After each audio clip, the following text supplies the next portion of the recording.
Sadyang marami sa mga sibilyan ang nakasaksi sa ilang grupo ng mga sundalong Hapon na may dalang mabibigat na mga kahong naglalaman ng mga ginto.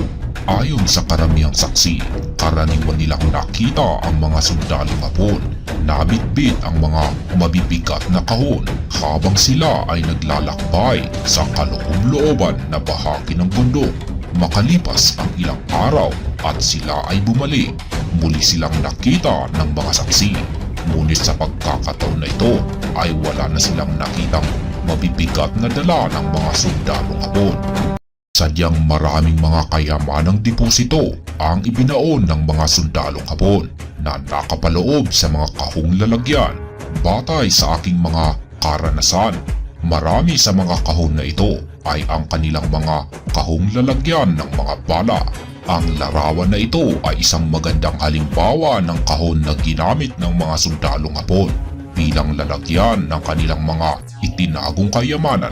Ang mga kahong tulad nito na aming naengkwentro ay karaniwang naglalaman ng mga ginto o gold bars. Maliban sa mga kahong lalagyan ng mga bala ay ang mga kahon na gawa sa kahoy.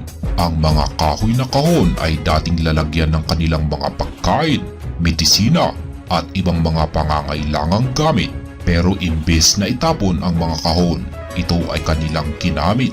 Ginamit nila ito bilang lalagyan ng kanilang mga kayamanan at para mas magiging madali ang kanilang pagbubuhat.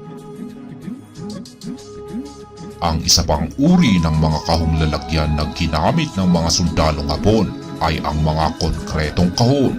Di tulad ng mga kahong lalagyan ng mga bala at kahong gawa sa kahoy, ang mga konkretong kahon ay kanilang ginawa sa naturang lugar kung saan nila itinago o ibinaon ang kanilang kayamanan. Kaya para makuha ang mahalagang bagay na nasa loob nito, sadyang walang ibang paraan kundi ang basagin ito.